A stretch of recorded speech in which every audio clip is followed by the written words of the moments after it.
instant. His companion, still recovering from the shock, turned to him with uncertainty, asking what their next move should be. The answer was clear: there was nothing they could do. There was no need to risk their lives for the sake of an unnecessary fight. The battle was already lost. A foolish sense of pride would not save them from certain death. Without hesitation, the scarred man made the decision to retreat. Whatever reason those powerful beings had for sparing them, it didn't matter. They had been given a chance to walk away, and they would take it. Issuing the command, he ordered a retreat, sending a final command to the vampire engaged in combat elsewhere in the building.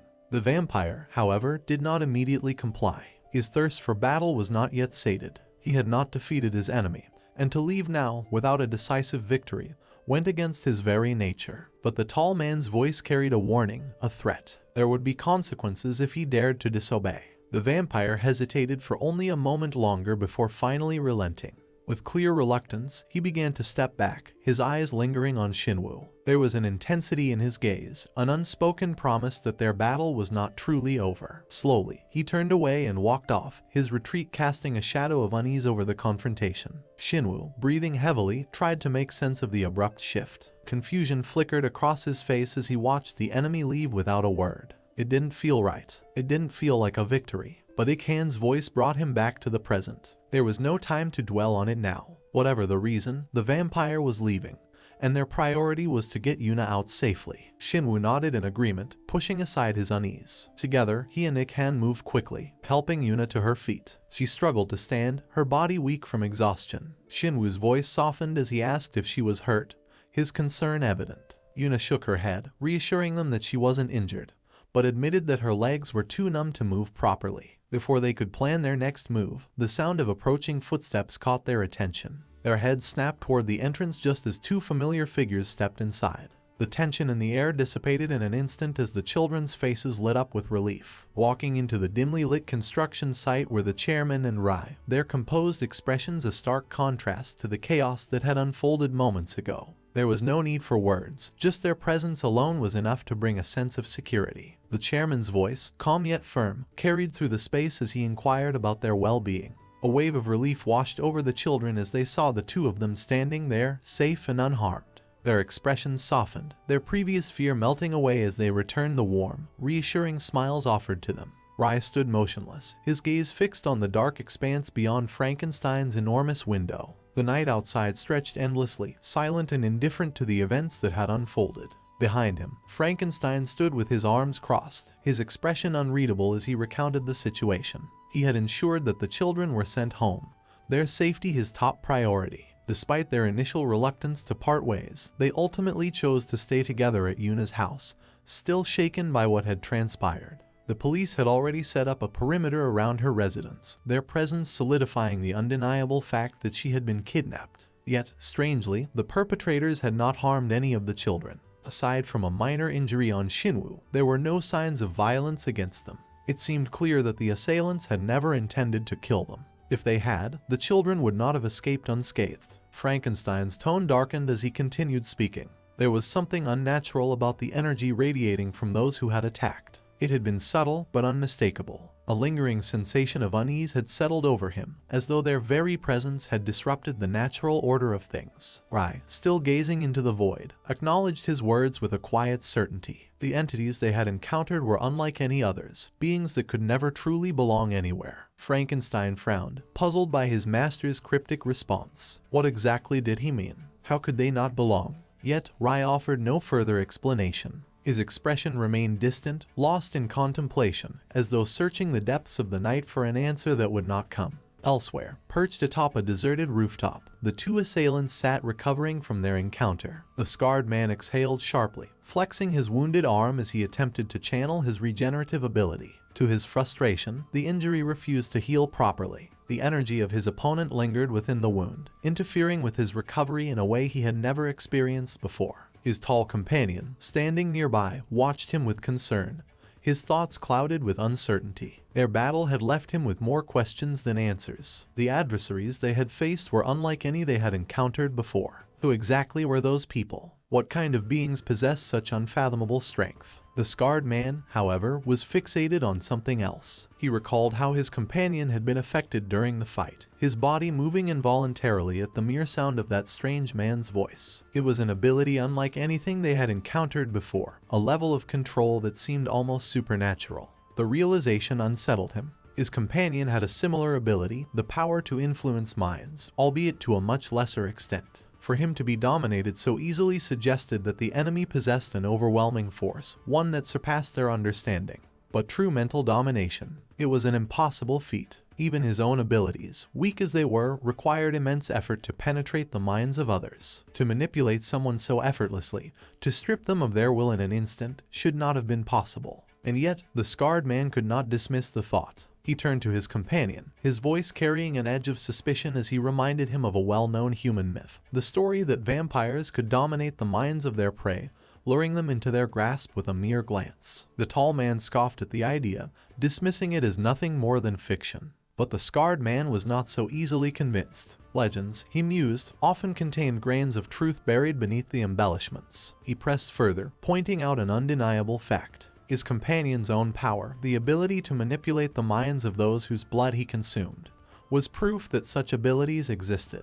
If there were beings who were capable of dominating others through blood, then it would not be unthinkable for a higher species to wield an even stronger version of that power. And if they were nobles, true nobles, the rulers of their kind, then their capabilities could be beyond comprehension. A heavy silence settled between them as the weight of the realization pressed upon their minds. The tall man finally spoke, questioning whether they should report their findings. The existence of noblesse, if confirmed, was classified information, something that those in power would not take lightly. It was the kind of knowledge that could shift the balance of power, knowledge that others would kill to obtain. Yet the scarred man shook his head, deciding against it. There was no need to reveal what they had learned, at least not yet. But the decision was a dangerous one. The authorities would not take kindly to their silence. If those in command discovered that they were withholding such vital intelligence, there would be consequences. Before they could dwell further on the risks they were taking, the quiet rooftop was disturbed by the arrival of two figures. A slender man, clad in a fur-lined trench coat, stepped forward, his presence exuding an air of casual authority. A cigarette dangled between his fingers, the ember glowing faintly in the dim light. Beside him, a woman with long turquoise hair stood silently,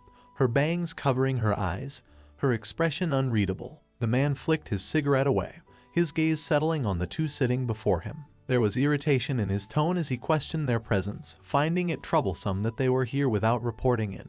His words, though spoken casually, carried an unspoken warning. Something about their actions did not sit well with him. The rooftop, once a place of quiet reprieve, now felt heavy with tension. The night stretched on, filled with questions that had no answers, and threats that had yet to be spoken aloud. The morning sun rose, casting its warm glow over the quiet neighborhood as Shinwoo stretched with a loud yawn, shaking off the remnants of sleep. He groggily made his way to the living room, where Ikhan was already sitting on Yuna's couch. The two exchanged sleepy nods before Yuna entered, gracefully balancing a tray of drinks. She confirmed that her mother had already left for work, responding to Ikhan's casual inquiry. Shinwoo, still scratching at his messy bedhead, chuckled at the memory of how Yuna's mother had reacted when they had suddenly appeared at her doorstep the previous night. She had been undeniably surprised, caught off guard by their unexpected visit. However, upon hearing that the two boys wanted to stay over, she had simply laughed, reminiscing about the times when they were all much younger. Shinwoo found it amusing to think about how long it had been since the three of them had shared a sleepover. He and Ikhan still spent nights at each other's places occasionally, but with Yuna, it had been years. Ikhan giggled at the realization, reminding them that it had only been natural for them to do so when they were children. Yuna, however, remained preoccupied with another thought, her mother's lack of awareness regarding the full extent of what had happened. She thanked her friends for not mentioning anything, though she knew that she would eventually have to tell her mother the truth. The thought troubled her, as she could already imagine how worried her mother would be upon hearing the details. In an attempt to shift the mood, Shinwoo leaned back with a smirk, pointing out that at the very least, they had gained an unexpected benefit from the incident. They had permission to skip school. Unlike an ordinary case of truancy, this was an official reprieve granted by none other than the chairman himself. The memory of the chairman's stern yet understanding expression played in his mind as he recalled how they had been urged to rest after everything they had endured the previous night. Yuna nodded in agreement, mentioning that the chairman had even called her mother personally to inform her. However, despite the rare opportunity to stay home without consequences, boredom quickly settled in. Shinwoo, ever restless, suddenly wondered what Rai might be doing. He assumed that Rai, like them, was resting, but the thought of him spending time alone seemed dull. He voiced his idea of calling him over, but a new question arose. Did any of them even have Rai's phone number? Ik-han admitted that he didn't, and Yuna wasn't sure if Rai even owned a phone. After a moment of contemplation, Shinwoo simply grinned, determined to find a way regardless. Without hesitation, he flipped his phone open and dialed the chairman's number. As soon as the call connected, he didn't even allow the chairman to speak before blurting out that they were heading over to Rai's place,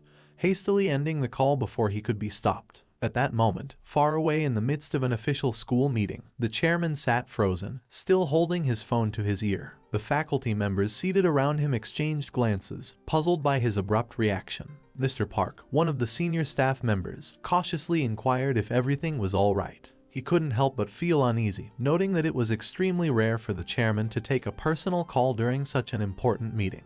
Whatever had just happened must have been serious, or at least, that was what he assumed. Meanwhile, atop a distant rooftop, the scarred man and his tall companion sat in silence, their thoughts preoccupied with the recent turn of events. They were still recovering, still contemplating the strange and unfamiliar powers they had encountered the previous night. However, their moment of quiet reflection was suddenly interrupted by an unexpected voice. Gotcha. Both men turned sharply, instantly on high alert, their bodies tensing as their eyes landed on the two figures approaching them. A slender man with a cigarette dangling from his lips strode toward them, exhaling a stream of smoke into the cool air. Beside him walked a woman with strikingly long turquoise hair, her bangs concealing her eyes, her expression unreadable. The cigarette-smoking man took a slow, deliberate step forward, his gaze locked onto the two men seated before him. With an air of nonchalance, he chastised them for loitering in such a place, feigning disappointment at having to come all the way there just to deal with their idleness. Despite his casual tone,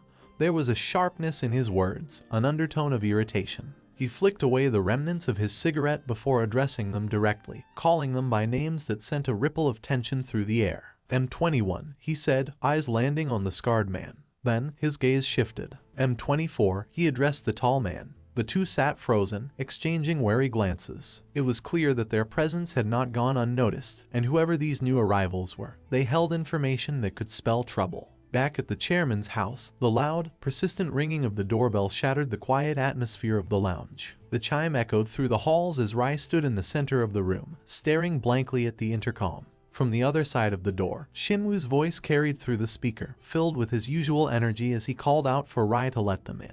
He announced their presence in an exaggerated manner, as if they were bestowing him with an honor by visiting.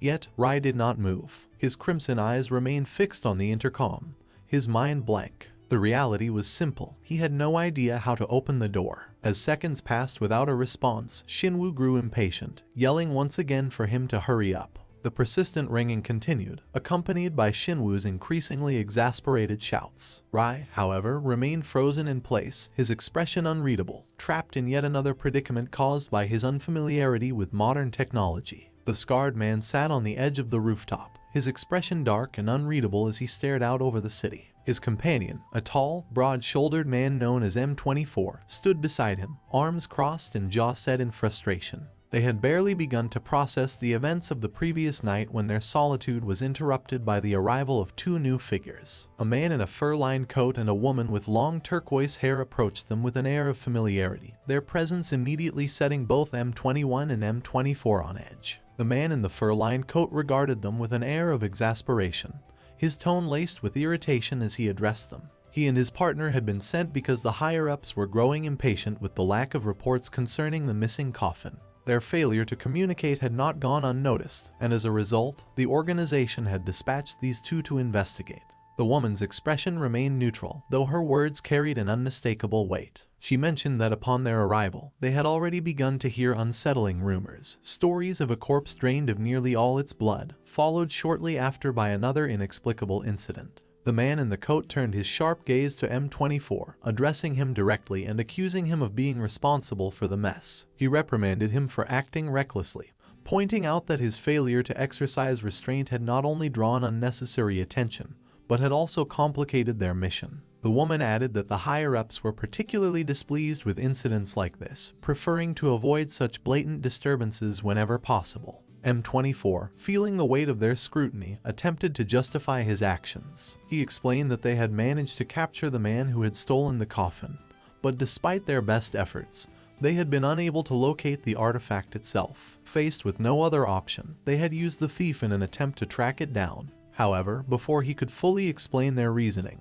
the man in the coat cut him off abruptly, his frustration evident. He found the reasoning absurd. How did failing to find the coffin justify draining the thief of his blood? His exasperation only grew as he questioned M24's logic. Did he believe that consuming the man would somehow provide insight into the coffin's whereabouts? M24, realizing his mistake, felt the weight of his error pressing down on him. He had not been thinking clearly. His hunger had clouded his judgment, leading him to act impulsively. He clenched his fists, berating himself internally for allowing his instincts to overtake his sense of reason. The man in the coat continued his interrogation, demanding to know what possible connection existed between the missing artifact and M24's inability to control his hunger. He mocked the absurdity of the situation, making it clear that neither of them would be able to avoid the consequences of their actions. M21, sensing that their situation was growing worse, attempted to steer the conversation in a different direction. He explained that their actions had been part of a calculated strategy. By using the thief, they had hoped to lure out any of his potential collaborators, those who might have knowledge of the coffin's location.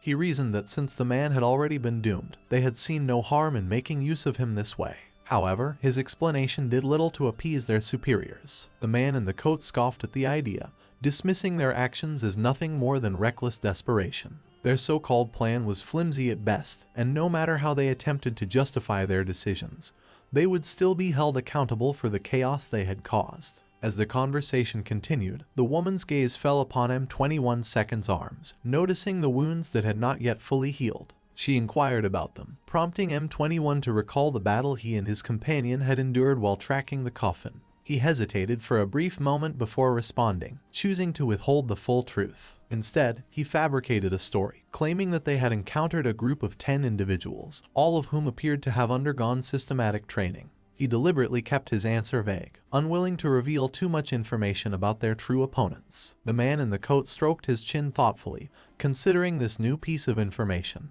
If what M21 said was true, then it confirmed their suspicions that another organization was involved. However, he remained unconcerned, believing that whatever forces opposed them could not be too powerful. If M21 and M24, mere prototype experiments, had managed to survive the encounter, then the opposition could not be too formidable. He concluded that it would be a simple task to eliminate them and retrieve the coffin without issue. Hearing this blatant dismissal of their strength ignited a fire of rage within M24. His fists clenched at his sides, his teeth grinding together as he fought the urge to lash out. He wanted nothing more than to wipe the smug expression off the man's face, to prove that he was not as weak as they believed. However, before he could act on his anger, M21 placed a steadying hand on his shoulder, quietly urging him to remain calm. Though seething with frustration, M24 relented, forcing himself to remain still. Meanwhile, across the city, the chairman of Iran High School found himself dealing with an entirely different kind of problem. Seated at the head of a long conference table, he was in the middle of a meeting with the school faculty when his phone rang. He answered it without much thought, only to hear a familiar voice on the other end. The caller introduced himself as Officer Kim from a local police station, his tone professional yet slightly amused. He explained that a group of suspicious individuals had been spotted loitering near the chairman's house, prompting a concerned neighbor to report them. By the time officers had arrived, the suspects had been in the process of attempting to climb the wall surrounding the property. As a result, the police had taken them into custody for questioning. However, what had initially seemed like a straightforward case of trespassing quickly took an unexpected turn. The suspects, rather than remaining silent or pleading innocence, had instead adamantly insisted that they had a personal relationship with the chairman himself. As the chairman listened, his expression remained blank, though internally, he was already beginning to piece together the identities of those involved. The faculty members seated around him exchanged glances, noting his sudden change in demeanor. Mr. Park, one of the senior staff members, hesitantly inquired if everything was all right, concerned that the chairman appeared unusually troubled. The voice on the phone continued, revealing yet another detail that made the situation even more ridiculous. Upon further investigation, the officers had discovered that the suspects were none other than students from Iran High School. Given that it was currently a school day, their absence from class only made their actions appear more deliberate. The officers were beginning to suspect that this had been a premeditated attempt to break into the chairman's residence. To add to the absurdity of the situation, the neighbor who had reported them had since learned that the house belonged to the chairman of Iran High. Now, they were inquiring about whether there was any sort of reward for their report. The chairman remained silent, his blank expression unchanged as he processed the information. The faculty members continued to watch him, uncertain about what had just transpired. Whatever was happening, it was clear that this day was far from normal. Shinwoo sat in the chairman Frankenstein's TV lounge, rubbing his sore neck, still feeling the effects of the police officer's headlock from earlier. Despite the discomfort, he couldn't help but reflect on the ridiculousness of the situation. The events leading up to this moment had been nothing short of chaotic. The most baffling part, however, was Rai's complete lack of knowledge about something as simple as opening a door. It was almost unbelievable. The man had been living in this house for some time now, yet he seemed completely unfamiliar with modern conveniences. Shinwoo found himself questioning just how isolated Rai had been before meeting them. Ik-han, sitting nearby, also found Rai's cluelessness amusing but ultimately brushed it off. What mattered now was making the most of their free time. As if on cue, Shinwoo's mischievous expression returned as he turned his attention to a bag he and Ik-han had brought along. Inside was a collection of gaming essentials, laptop, mouse, various cords, and a few other accessories. The items had drawn suspicion from the police, making their situation earlier even more absurd. But Shinwoo and Ik-han remained undeterred. Their plan was in motion, and it was time to introduce Rai to the world of gaming. With a confident smirk, Shinwoo declared their intentions, pulling out the laptop and setting it up. They had prepared everything specifically for Rai, believing it was time for him to experience a bit of competitive fun. Ik-han recalled the game they had played before and noted that while playing on a laptop wouldn't be as comfortable, it would still be enjoyable. There was, however, one major question. Had Rai actually practiced? The thought was almost laughable, but as Rai's expression darkened slightly and his lips curled into a small, confident smile, the answer became clear. The usually composed and indifferent Rai was showing visible excitement. The sight left both Shinwoo and Ik-han momentarily stunned. Rai, of all people, had been practicing. It was almost surreal. Excitement surged through them as they hurriedly finished setting up the laptop, eager to see just how much Rai had improved. Yuna, who had been observing the interaction, was now warned by Ik-han that she should be prepared. If Rai had indeed been practicing, things were about to get very interesting. Meanwhile, on the rooftop of a tall building, a different kind of tension was brewing. M21 and M24 stood in silence alongside their colleagues, the man with the cigarette and the woman with long turquoise hair. The situation was growing more complicated by the second. The man with the cigarette exhaled deeply, frustration evident in his expression. The information they had gathered thus far was worthless. If they wanted answers, they would have to take matters into their own hands. His irritation was palpable as he announced that they would personally investigate the situation. He turned to M24, demanding to know the whereabouts of the man he had drained. M24, in response, stated that he was unsure, suggesting that the man would likely be hiding out near a hospital's blood bank, seeking sustenance. This answer, while logical, did little to ease the cigarette man's annoyance. He knew that once night fell, the missing figure would eventually resurface. Without another word, he vanished into thin air, leaving the others behind. M21 turned to M24, questioning him about the true whereabouts of the man. M24, knowing that lying would be futile, admitted that he had cut off the connection when their superiors arrived. This meant they could no longer track or control the man's movements. While it was a calculated risk, it was a necessary one. Their powers were developing in ways their creators had not anticipated, and any sign of deviation from their expected behavior could put them in serious danger. M21 acknowledged that their abilities had to remain a secret. As incomplete specimens, they were not meant to possess powers that surpassed their superiors. While their abilities might be nothing more than the result of side effects, the fact remained that they were changing in ways that no one had predicted. If their handlers ever found out, the consequences would be dire. Back at Frankenstein's house, the chairman finally returned home, announcing his arrival as he stepped through the front door. Something felt off. The house was unusually dark, the lights left off despite the presence of his guests. A sense of unease settled over him as he walked further inside. It didn't take long before he noticed a shadowy figure standing motionless in the corner. His master, Rai, stood there, shrouded in gloom, his expression unreadable. Frankenstein immediately felt the shift in energy. An overwhelming darkness radiated from Rai, so dense that it sent a chill down his spine. This was not the calm, collected presence he was used to. Something had unsettled his master deeply. Concern flickered in his mind as he took a cautious step forward. He had spent centuries serving Rai, yet he had rarely seen him like this. What could have possibly happened in his absence? His mind raced with possibilities as he carefully studied Rai's posture and expression. Had something gone wrong with the students? Had Rai encountered an unforeseen threat? Or was this something even more profound, something tied to his past? Whatever it was, Frankenstein knew that it was serious. He needed to get to the bottom of it, and fast. The house remained eerily silent, the weight of Rai's unspoken thoughts filling the space like an invisible fog. The events of the past few days had taken their toll, and the tension in the air suggested that things were far from over. In the dead of the night, when the world was cloaked in silence and darkness, the blood bank of a local hospital became the site of a horrific event. Inside, a creature, an abomination of monstrous proportions, stood hunched over, greedily consuming the contents of several blood pouches. Dressed in a doctor's gown, he looked eerily out of place as he drained each bag, the red liquid pouring into his mouth in a desperate, unrelenting thirst for blood. It was the vampire man, a being twisted by a hunger that could never be truly sated. The room was in disarray, with empty blood bags scattered around, the remnants of his macabre feast painting the floor in a gruesome display of chaos. As the vampire gulped down every drop, a surge of rage and hatred coursed through him. His thoughts lingered on a person, a figure he despised, Shinwu. The mere thought of him sent a ripple of anger through his body, and he muttered to himself, his voice a low growl, swearing that he would kill him.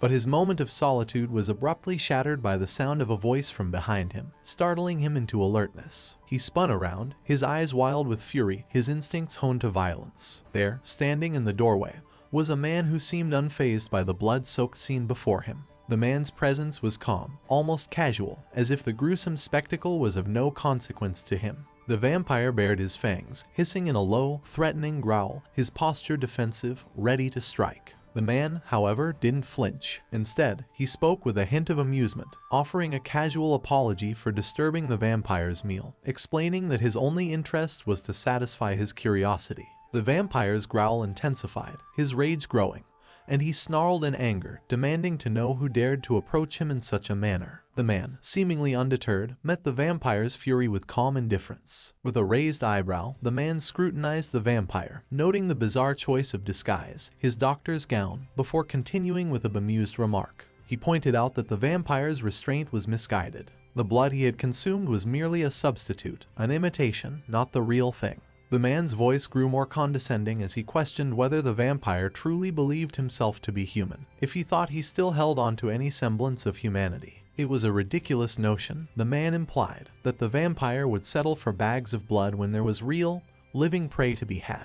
He suggested that the vampire was being controlled, likely by someone who had orchestrated his transformation into this monster. But the man urged the vampire to abandon this foolish self-restraint. If the vampire truly desired to feast, if he truly longed to kill, he should not hold back. The vampire, slowly, seemed to respond to the words, the idea of indulging his deepest urges taking root in his mind. His lips curled into a grin, a twisted expression of hunger and malice. As the vampire's grin widened, the man's tone shifted once more. He spoke as if offering the vampire freedom, freedom to do as he pleased, to kill without hesitation. But before the vampire could revel in the thought, the man moved with lightning speed, lunging toward the vampire and grabbing him by the throat with a force that left the creature gasping for air. The grip tightened, and the vampire was momentarily incapacitated, his body lifting off the ground as he struggled to free himself from the man's iron hold. The man's voice was cold and calculating as he spoke again, telling the vampire that before he could indulge his cravings,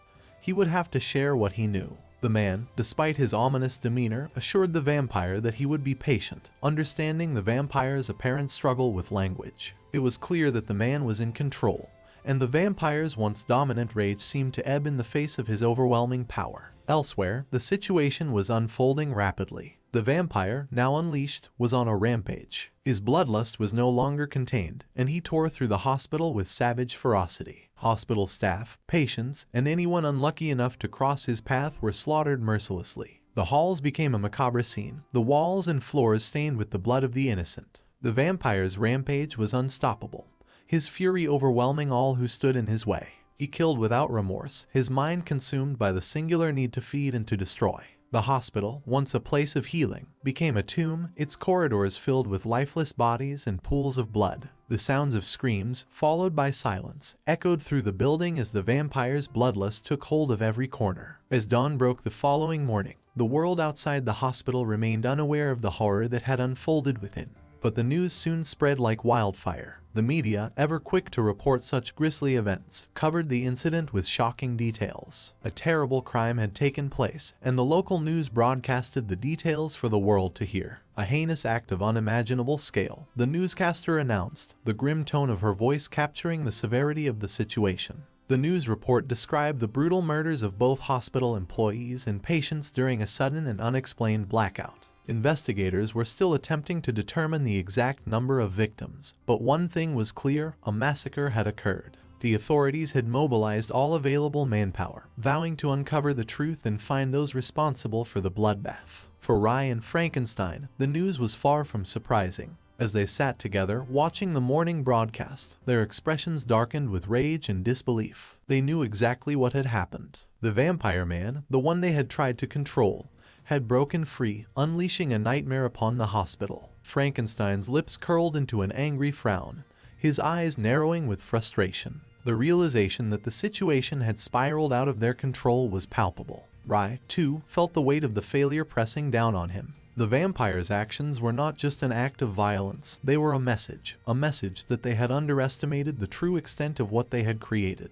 The morning's broadcast only confirmed what they already feared. It was not just a random act of violence. It was a calculated, methodical rampage that had left countless lives destroyed in its wake. As they watched the screen, both Rye and Frankenstein could feel the gnawing anger bubbling inside them. The morning after the hospital massacre, an eerie buzz filled the air at school. Whispers spread like wildfire, seeping into every corner of the classroom as students huddled together, discussing the horrifying event that had unfolded overnight. The gossip was all-consuming, with no one able to focus on anything else. Some students wondered about the scale of the attack, with one girl asking whether hundreds of people had been killed, given that the hospital was a large, general one. Others speculated about the identity of the perpetrator, some suggesting that it must have been the work of a deranged lunatic. One student voiced the fear that the world was becoming more dangerous by the day, as if the violence was spiraling out of control. The incident was the only thing anyone could talk about that morning, the gruesome details taking over their thoughts as they tried to make sense of the horror. Among the group of friends, Yuna, Shinwoo, Ikhan, and Rai stood together, their expressions grim,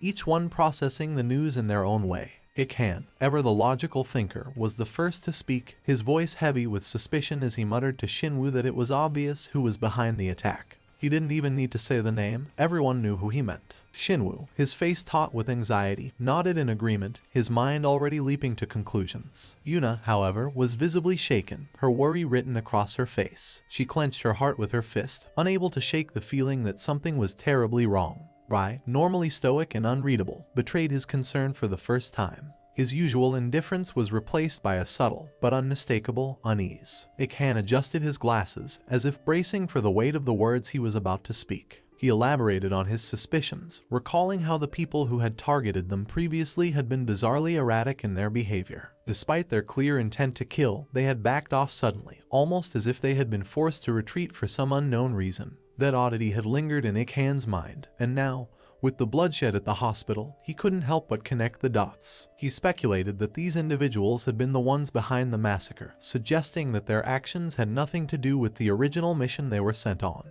Instead, they had taken matters into their own hands, and now they were likely setting the stage for a larger, more catastrophic plan. Shinwoo's fists clenched in frustration, his teeth grinding in anger. His body radiated tension as he let out an exasperated sigh, unable to make sense of the situation. "What the hell is going on?" he muttered under his breath, his frustration mounting. His thoughts were a chaotic whirlwind, a mixture of disbelief and rage that left him on edge. The gravity of the situation felt unbearable, and yet they were helpless in the face of this unknown threat. Just then, the door to the classroom slid open, and Mr. Park entered. The students, who had been whispering just moments before, quickly fell silent and returned to their seats, the usual rhythm of school life resuming, albeit with a noticeable tension in the air. Mr. Park addressed the class with a somber expression, acknowledging that they were all likely aware of the events that had transpired the previous night. He himself seemed shaken by the news, his words laced with disbelief as he spoke about the massacre. The hospital where the incident had occurred was not far from their school, a place that Mr. Park himself frequented.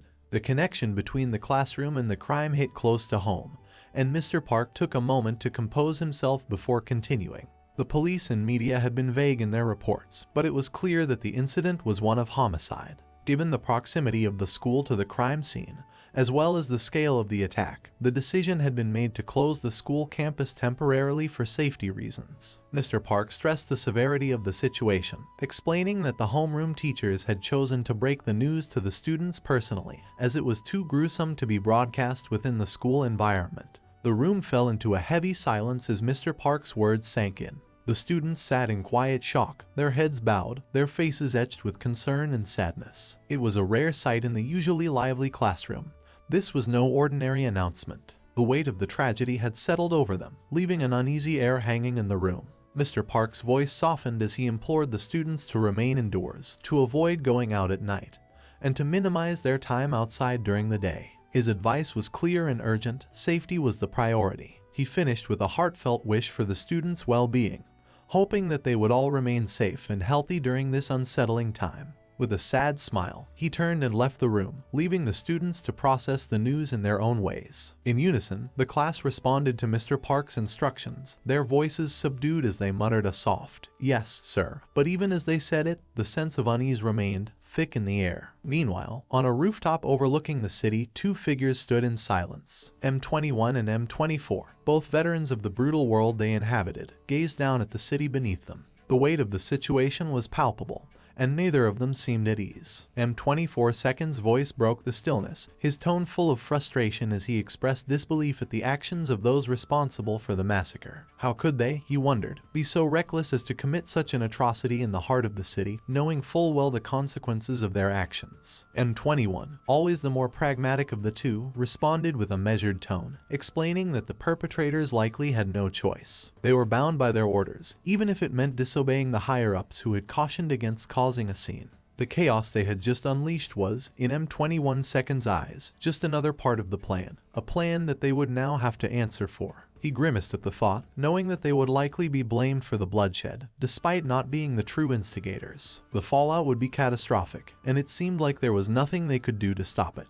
Back at the school, the situation was quickly escalating. The chairman, a man with a reputation for handling delicate situations, had called Shinwoo, Ik-han, Yuna, and Ryan to his office. It was clear that he had a serious matter to discuss, and the four students could sense the gravity of the situation as they sat before him. The chairman's voice was calm but firm as he addressed them, confirming their suspicions that the same individuals who had previously targeted them were likely responsible for the massacre. He mentioned that while Yuna's and Ik-han's homes were safe, Shinwoo's was not, as the attackers knew where he lived. The chairman advised Shinwoo to stay with Ik-han for a while, as it was too dangerous for him to remain in his own home. The students nodded in agreement, understanding the necessity of the arrangement. As the meeting came to an end, the chairman's tone shifted, becoming more personal. He addressed Shinwoo directly, his gaze sharp and serious. Shinwoo, who was accustomed to taking risks and defying authority, had a tendency to climb over walls to avoid being tracked. The chairman, however, had had enough of this reckless behavior. In an unusually stern moment, he instructed Shinwoo to refrain from his impulsive antics and to stop hanging up abruptly after conversations. The rest of the group was taken aback by the sudden change in tone, and they all exchanged uneasy glances. For once, Shinwoo didn't argue, simply nodding in acknowledgement. He knew that the chairman's words were meant to keep them all safe, but the weight of the situation was becoming increasingly heavy. Each of them could sense that things were spiraling out of control, and they were about to be swept up in something much larger than themselves. Away from the bustling streets and the ever-moving flow of the city, four figures stood atop the rooftop of a towering building. The sky stretched endlessly above them, a vast expanse of darkness punctuated by the distant glow of the city lights. The wind whistled through the metal beams and scaffolding, carrying with it an air of tension that clung to the group like a thick fog. M21 broke the silence, his voice sharp and accusatory, as he directed his words at the two figures standing opposite him. "Jake, the tall man with a cigarette hanging lazily from his lips, and Marie, the woman with long turquoise hair, stood with an air of indifference. M21 did not mask his frustration. He and M24 had already been struggling to contain the chaos surrounding their current predicament, and now, with the reckless actions of these two, things had taken a turn for the worse. He did not expect any sense of remorse from them, but even so, he could not hold back. They had made matters worse, much worse. The massacre at the hospital in the heart of the city was not something that could be swept under the rug. Not when it had left a bloody stain that would inevitably draw attention. The weight of their recklessness was suffocating. M24's anger flared as he stepped forward, unable to restrain himself any longer. He lashed out, his voice rising, accusing Jake of hypocrisy. Just hours ago, Jake had berated them for causing a scene, yet here he was, standing nonchalantly after an entire hospital had been wiped out. Jake exhaled a slow stream of smoke before responding. His tone was casual, almost amused, as he dismissed their concerns. The massacre, he claimed, was not his doing. The carnage had been the work of the infected creature that M24 had created. It was not his responsibility, nor had he intervened to stop it. A cunning smirk lingered on his face, betraying the fact that he had played a hand in the disaster. He had merely given the infected the nudge it needed to lose control, watching as it tore through the hospital with unrestrained bloodlust.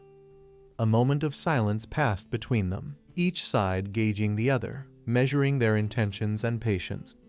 Finally, Marie broke the uneasy stillness, shifting the focus of the conversation. She turned her piercing gaze toward M21 and M24, her voice cold and calculated. She had heard rumors that they had left behind witnesses. This was unacceptable. Their orders had been clear: eliminate all potential threats, leave no loose ends. Yet, despite their mission, they had let certain individuals walk away unscathed. M21 remained unfazed, his expression unreadable. He explained that the individuals in question had not seen anything conclusive. They had merely been passing by, nothing more than bystanders unaware of what had truly transpired. There had been no need to eliminate them. To do so would have drawn unnecessary attention and made an already complicated situation worse. Marie, however, was unconvinced. These were not just any passers-by. They had been prey, the intended victims of the infected. The fact that they had managed to escape was troubling. Why, she asked, had M21 and M24 chosen to let them go when they had the perfect opportunity to silence them forever? M21 repeated his stance. There was no real threat posed by these individuals. To him, eliminating them would have served no purpose. It was a calculated decision, one he stood by. Marie seemed to consider his words, her expression unreadable, before stepping back slightly. Jake, on the other hand, was less patient. He let out a sigh, flicking the ash from his cigarette, his irritation evident. It was an unnecessary hassle, he decided. Why waste time debating the matter when the solution was so simple? He turned to them, his voice laced with amusement as he made his decision. If there was even the slightest chance that these so-called witnesses could become a problem, they would deal with them. No hesitation. No second chances. They would be eliminated. All of them. M21 and M24 exchanged a glance. Their disbelief was evident. Jake's words had been spoken so casually, as if he were discussing something as trivial as disposing of garbage. Yet, what he was suggesting was a massacre. He was referring to the high school students Shinwoo, Ikan, Yuna, and Rai. He was proposing their deaths as if it were nothing. Neither M21 nor M24 responded immediately, their minds racing. There was no doubt in their minds that Jake and Marie were more than capable of carrying out such an order. They were stronger, higher ranked, and had the unwavering loyalty of their superiors. If they decided to go through with this, there would be little that could be done to stop them. M21 clenched his fists, his mind swirling with conflicting thoughts. He had spent so long in the shadows, following orders without question. But this time, something inside him hesitated. Meanwhile, Far from the rooftop where this conversation was unfolding, inside the luxurious lounge of Chairman Frankenstein's residence, Rai stood before the vast glass window, his crimson eyes gazing out into the night. He did not speak, but his silence carried the weight of deep contemplation. The room was dimly lit, casting long shadows across the floor, as the outside world glowed softly with the lights of the distant cityscape. Frankenstein entered the room, his footsteps echoing slightly on the polished floor. His expression was serious as he approached Rai, his posture straight, his hands folded behind his back. After a moment, he spoke, relaying the information he had gathered. His investigations had yielded no conclusive evidence, no direct link to those responsible for the hospital massacre. However, there was one undeniable truth: whoever had committed this act had done so with a singular goal in mind. They had not been concerned with covering their tracks or hiding their involvement. They had killed simply because they wanted to. There was no deeper reason, no strategy behind the bloodshed. This disturbed Frankenstein more than he cared to admit. He had hoped, perhaps naively, that there had been some logical purpose behind the violence. But there was none, and this made the situation all the more dangerous. If their enemies were willing to act without concern for consequences, there was little stopping them from striking again. And when they did, it would not be just Shinwoo and his friends who would be in danger. The entire student body of Yiran High School would be at risk. A school full of innocent students, completely unaware of the dangers lurking in the shadows, would become the next target. He lowered his gaze slightly, his voice resolute as he addressed Rai. There was no time to wait, no time to be reactive. Action had to be taken, and it had to be taken now. He bowed his head slightly, a rare moment of deference. He had already made up his mind. He would make the first move. Rai continued to gaze out of the window, his face unreadable, his thoughts concealed within the depths of his expression. The night stretched on, the weight of the impending confrontation settling heavily upon the air. Frankenstein stood poised in his formal black suit, his golden eyes reflecting a sense of duty as he addressed his master. With a respectful nod, he informed Rai that he would be on his way. Rai, ever observant and calculating, mused aloud about the enemies they faced. If they had dared to make a move despite being aware of his power, they must have been plotting something significant. Frankenstein, always perceptive, could not help but wonder if Rai was subtly expressing concern for his safety. However, Rai simply stated that he would wait for his return. With a final bow of deference, Frankenstein departed, leaving the silent noble alone in contemplation. Meanwhile, the city pulsed with nocturnal energy, its streets bathed in flickering neon and the dim glow of streetlights. In the shadows of a dark alley, Jake walked alongside Marie and the infected vampire, his cigarette smoldering between his fingers. They moved with purpose, their destination set by the information provided to them.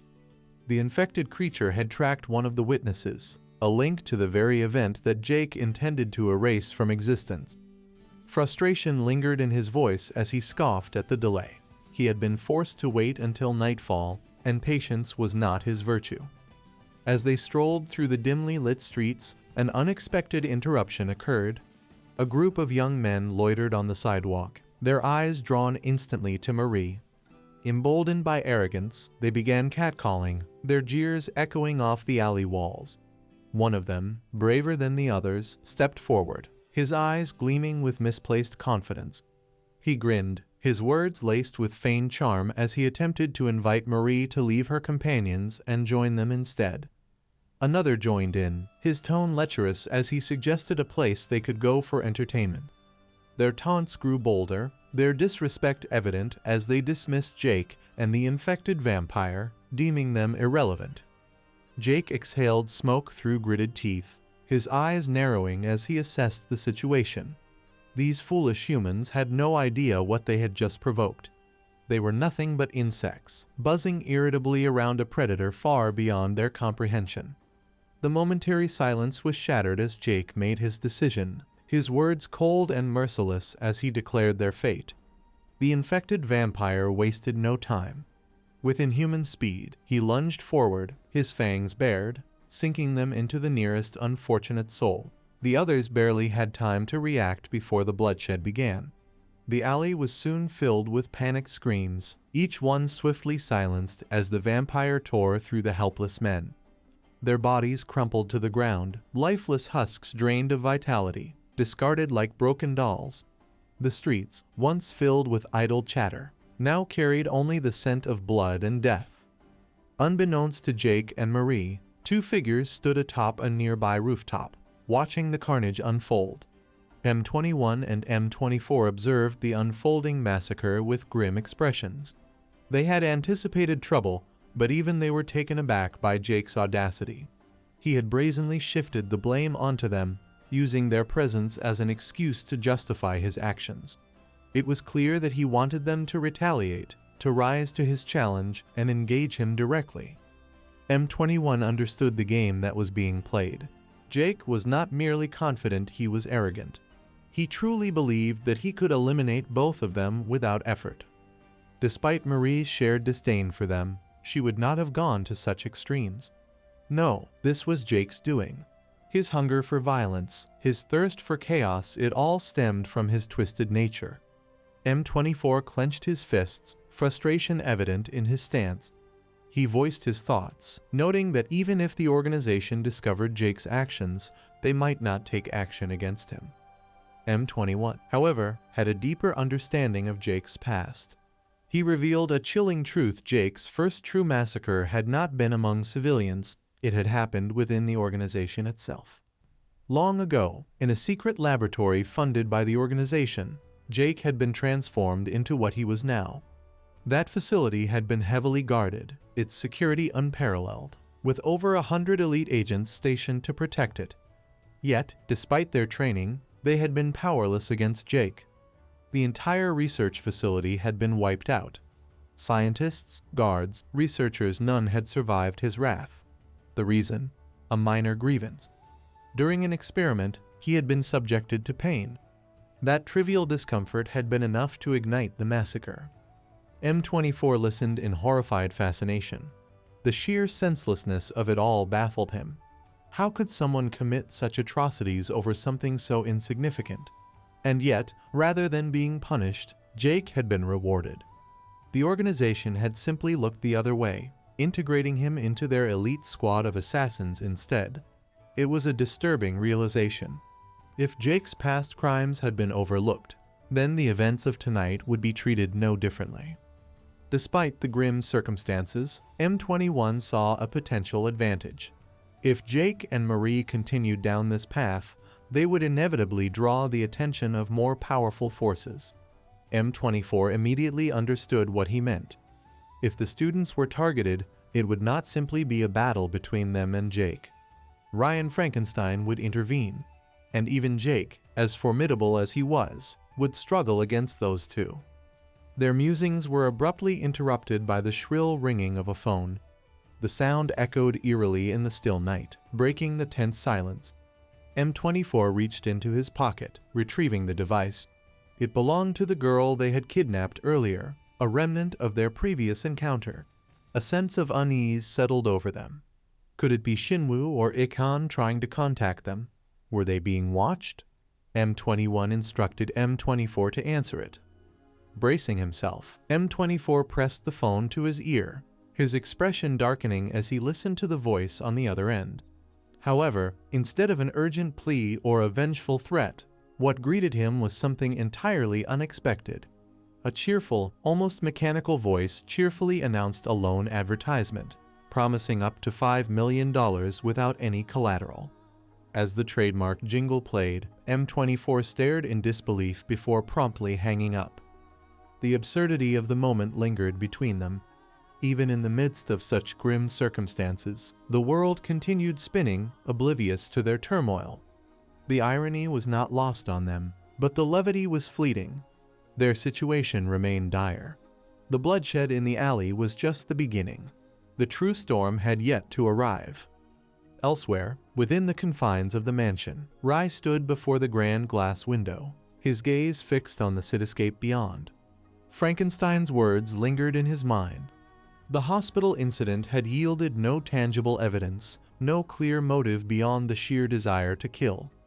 The culprits operated without fear of consequences, unbothered by the chaos they left in their wake. It was a reckless audacity that could not be ignored. The children Shinwoo, Ikan, Yuna were in danger.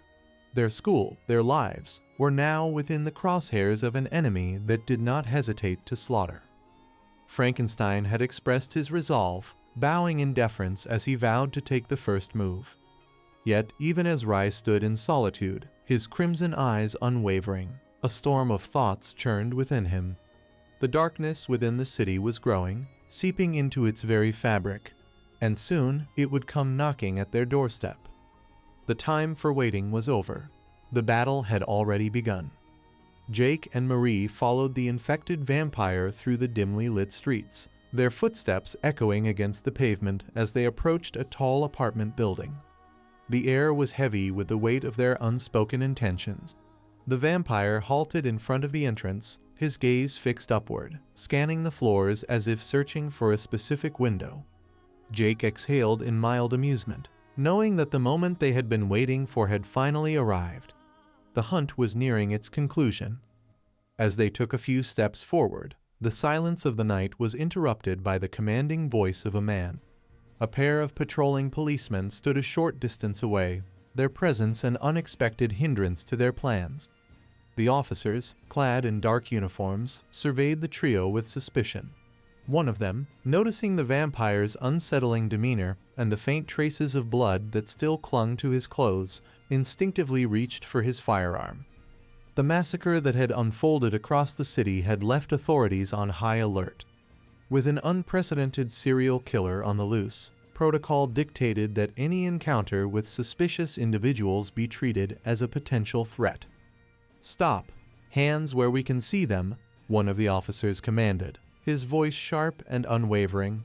The tension thickened as he and his partner raised their pistols, ready to fire without hesitation. Unlike ordinary criminals, these three were more than just suspects. They were potentially the very perpetrators of the gruesome killings that had left the city in terror. Jake cracked his knuckles, stepping forward with an air of nonchalance, as if the threat of gunfire was nothing more than an inconvenience. He relished moments like these when the line between life and death blurred and chaos reigned supreme. However, before he could make a move, the situation took an unexpected turn. With blinding speed and precision, Marie acted, swiftly incapacitating the officers without inflicting lethal damage. Their bodies crumpled to the ground, unconscious but alive. Jake let out an exasperated sigh, clearly unimpressed by the lack of bloodshed. Marie, on the other hand, regarded him with a cold, unyielding gaze. She had no intention of allowing him to escalate the situation further. The higher-ups would not tolerate the additional scrutiny that came with harming law enforcement, and she had no desire to clean up the mess Jake was so eager to create.